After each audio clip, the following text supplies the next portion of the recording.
Oh, we're live. Hello. Shit. Just spilling my brew a bit. Welcome to the live. So, I did a live about this a while back, and I've also wrote a few articles on whether you should become a specialist or a generalist. It's always fascinated me, this, throughout my whole career, whether I should specialise and or be a generalist. And when I was studying architecture, we did the history of architecture, and one of the best periods I read was the Renaissance period. And what captivated me about the Renaissance period, we had the artists in the Renaissance period were what you would consider a polymath. So, and the whole idea were there were these folks who were predominantly men, because that was just the style then, right? Who were painters, sculptors, architects, engineers, thinkers, product designers, everything. And the whole idea, the Renaissance man was the man who could do everything, turn his hand to anything. And a lot of the key to their success was about using mental models and philosophies to sort of reuse those skills, and then since, obviously, in recent modern times, I would say, particularly the early 2000s, it was all the society was all about be a specialist, specialize in one area. And I think you wonder what's driven that, right? What has driven us to become specialists? You must have a career, you must go and study. And it's not just like go and do a first degree, it's go and do a master's and then do a PhD and just really specialize. And you can make some really good money doing that. But I just think life's got so much more to offer. And if you think about recent times, maybe over the last 5 years, I think there's been a resurgence back to the, hey, how are you doing? There's been a resurgence back to the Renaissance type man who does everything. The whole idea of whether it's the gig economy or the one person business. I was talking about this with Danny, who I share the office with, on Friday. We had a massive discussion about how we're using things like AI tools now to automate things for business. And there's a lot of talk at the minute about the first one-person trillion-dollar business in the future. You can kind of see it a reality, but obviously they're using tools. But even before that, the idea, there's a lot of people now that work for themselves, and I think it's good when you work for yourself. You end up dipping into all sorts of different areas, and you're forced to learn a bit about everything. So yeah, I've always been fascinated whether you should be a specialist or a generalist. I worked in consulting, and a lot of the people there, they were all, I'm going to be a specialist. There were all these engineers that ended up being PhD. And what I thought was, well, yeah, society's driven you down that career because you end up just being a good little slave, paying your taxes and being an expert professional. Unless you can break free and become a business owner, you're just a specialist slave, basically, earning a bit more money and paying a bit more taxes. How are you doing? You all right? Where am I? Oh, I'm just at home. I'm literally just at home. I've been in Wales this weekend on a bit of a trip. So I'm just back at home. Yeah. So yeah, I work with all these sort of like overqualified engineers, and they all specialise, down to PhD. And if I think about my own sort of study career, I've been to university 3 times, and I've actually studied a 4th career remotely as well. So that's like 4 topics. And I've never done a PhD in any of them because I don't think you need to go that deep. I would rather obviously I've done talks about this before, and I would rather be a specialised generalist. And I was listening to Tim Ferriss talk about that, and also other people, Alex Hormozy talked about it. Many people, and what they mean, what Tim Ferriss means by a specialised generalist, which is what I think you should do, is get good at 2 or 3 things basically. And then have a general picture of everything. So you want a general level of education in many different fields. And the reason for that, whatever you want to do in life, whatever you want to achieve, whether you want a business or you want a really good career, or you want to create a project, maybe it's volunteer work or whatever, you know, you want to run a charity, you're going to need to know certain things. Like everyone's going to need to know some level of marketing and sales to even just to communicate ideas. You're going to need to know about communication, irrespective of whatever you study.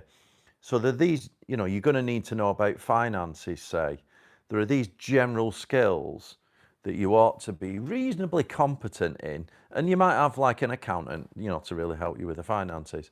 But you want to be reasonably competent in. So what is meant by becoming a specialised generalist is having that general background, a reasonable standard in many different competencies, many different subjects, and then having 2 or 3 where you're really good at, so that you can really propel yourself forward. Because if you know, the more we go into the future, there's only 2 types of things now. I think you've got the small business and the corporate, right? And obviously the corporates have got the power. You've got these like absolutely super international globalist businesses.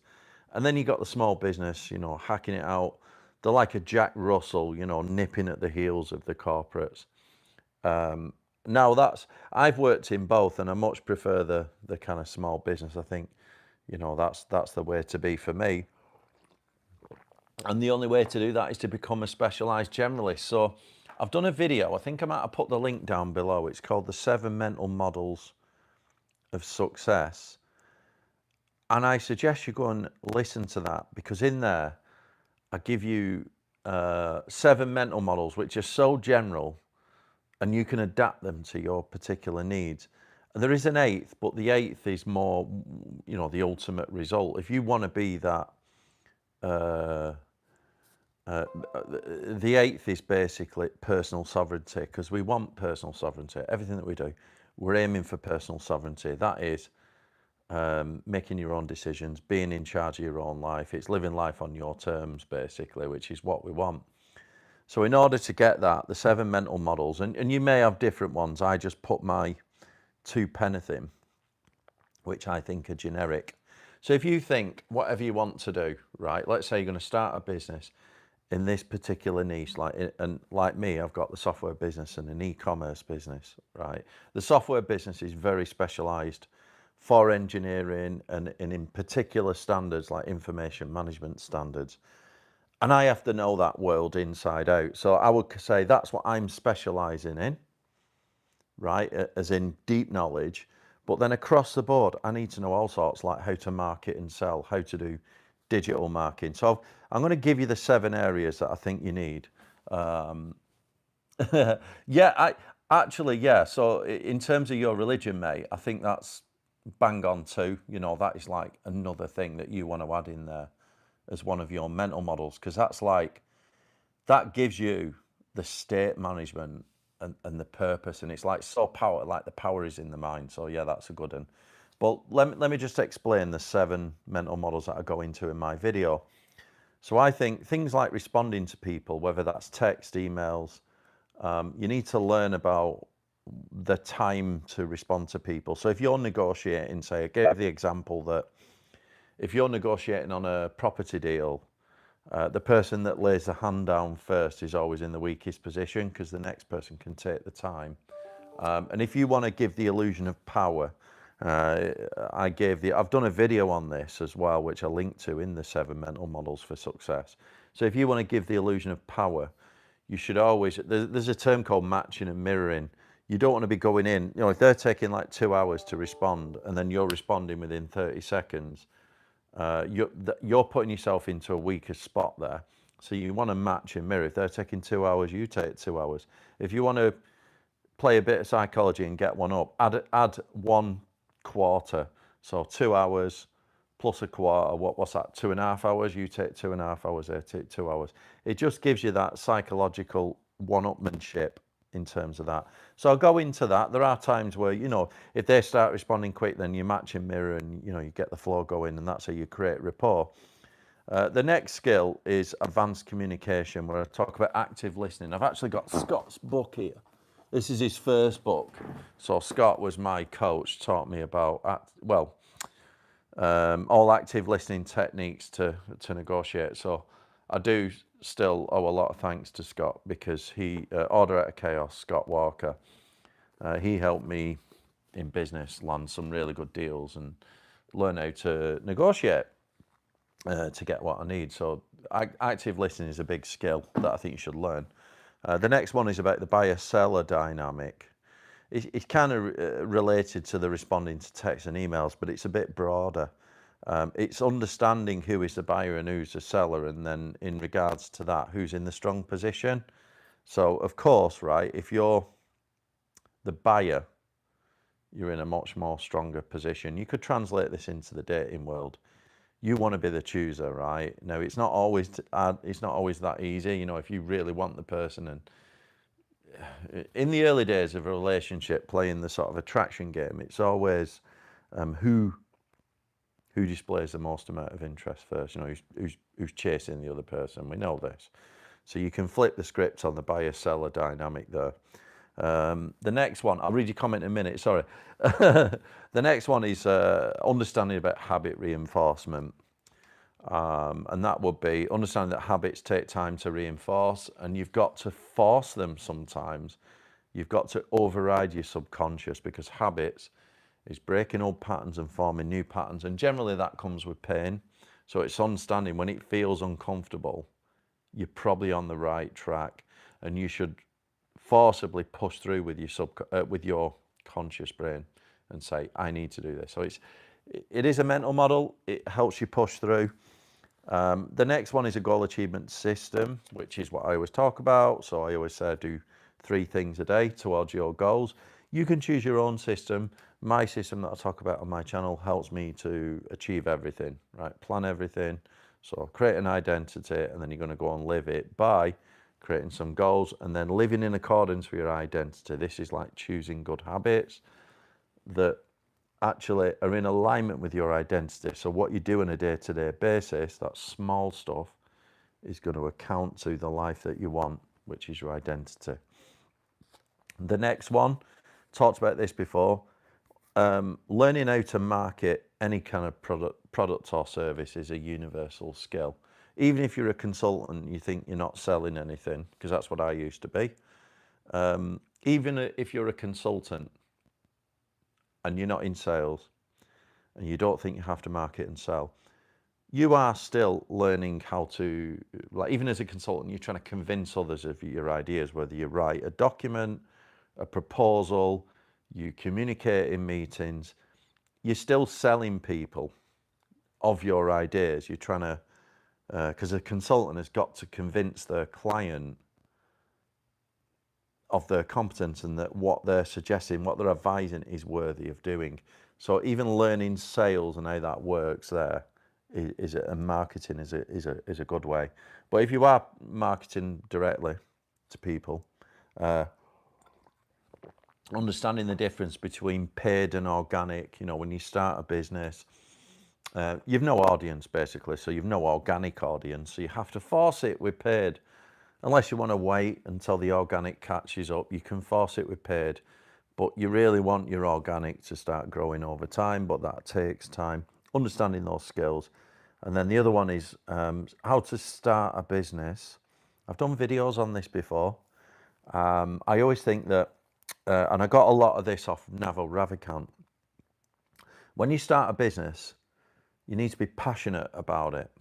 You don't want to choose something just because it's the latest trend, like I'm just going to start fucking trading crypto or whatever, or you know, all these Ponzi schemes that are going around just because you want to make some money.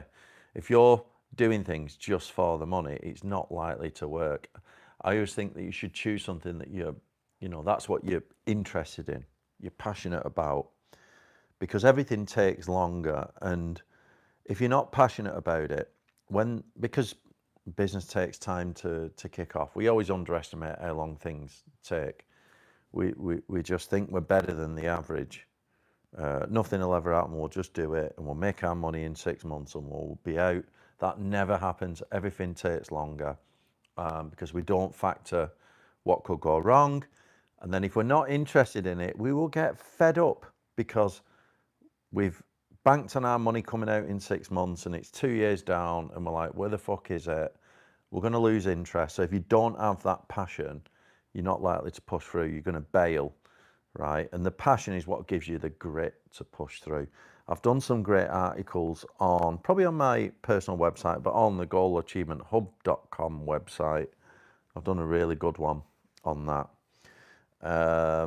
The other thing that you need to start a business is specific skills and knowledge. You don't want to be, you want to choose something where you're not in a race to the bottom, right? Something unique. It could be anything, you might have very specific knowledge and, unique knowledge, or a skill that not many other people can do. You know what I mean? So you have a competitive advantage, if you like. And then understanding things like leverage, right? What is leverage? Well, you're going to try and rise up the leverage scale, rather than just selling your time for money, which is great to start, but it's non-scalable, and then from there you sell other people's time for money. But eventually you want to sell a product or a service at scale, units. Like for me in the software business, I sell software licenses, which is scalable. I used to be a consultant where I sold my time for money, and no matter what I did, I realized I can't improve on that. I'm only ever going to get the going rate for the hours that I put in, which is non-scalable. Whereas if I flip to selling licenses, I can sell more software licenses in the same unit of time. Like the other business, e-commerce, can sell more products per day or whatever. You've got to understand leverage, which is media, technology, things like this. Media will be, marketing, this kind of stuff. And then technology, software, things like this, how to use them to get leverage. And then lastly, when you're starting a business, you need to accept accountability. And that means you're going to take the accountability for the upsides and the downsides. If you're not prepared to take accountability, which is taking the risk on your shoulders, then you shouldn't be in business, right? And then them 7 there, so responding to messages, how to respond to people, advanced communication such as active listening, the buyer-seller dynamic, understanding habit reinforcement, some kind of goal achievement system, marketing products and services, and skills you need to start a business. Once you've got them 7 down, what you're trying to do is get personal sovereignty, which is, it's like the holy grail. Once you live life on your terms, that's what we all want, right? So yeah, those are the 7 mental models for success. If you learn them, back to the topic of the video, should you be, which is about being a specialized generalist, them 7 mental models are your general skills. You then put on your specialism, which might be, I'm going to go into this, whatever your niche is, whether you're going to sell a certain product, whether you're going to market a particular service, that service itself, or that skill, whether you're a dentist, a doctor, a lawyer, whatever you're going to be, that's your specialism, but you've got to have those generalist skills. And that's why I did that video, the 7 mental models for success, because it's universal, it's generic. Right, okay. I'm just, yo, how you doing? Yeah. I don't understand how someone, crappy stream. Oh God, horrible music as well. His loops, and it gets 5K. I don't know. Crappy stream, where it be a 5-year-old, right? Okay. I don't know either. Some things go viral. I've no idea, right? What I always find though, them things that go viral that you're talking about there, when you see like the channels where they just do something stupid or whatever, something on TikTok. Yeah, they go viral, right? And even these gaming channels, where they play games, but it's for kids and they don't make any. Well, they do make money, but they need fucking millions of viewers to get any kind of money. Right, so anything, this is a point actually. I'm not an expert in this because I've not done either, right? To get something viral is very difficult. But if you go viral, by definition, you're too general. You're too wide. I always think that you're better to narrow it down.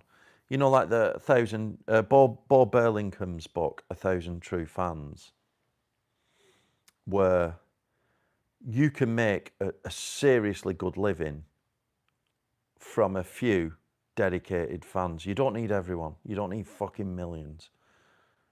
You need that 1,000 true fans who are prepared to buy from you, because those people are likely to spend more money. You know, this is my take on it. You don't need everyone as a fan,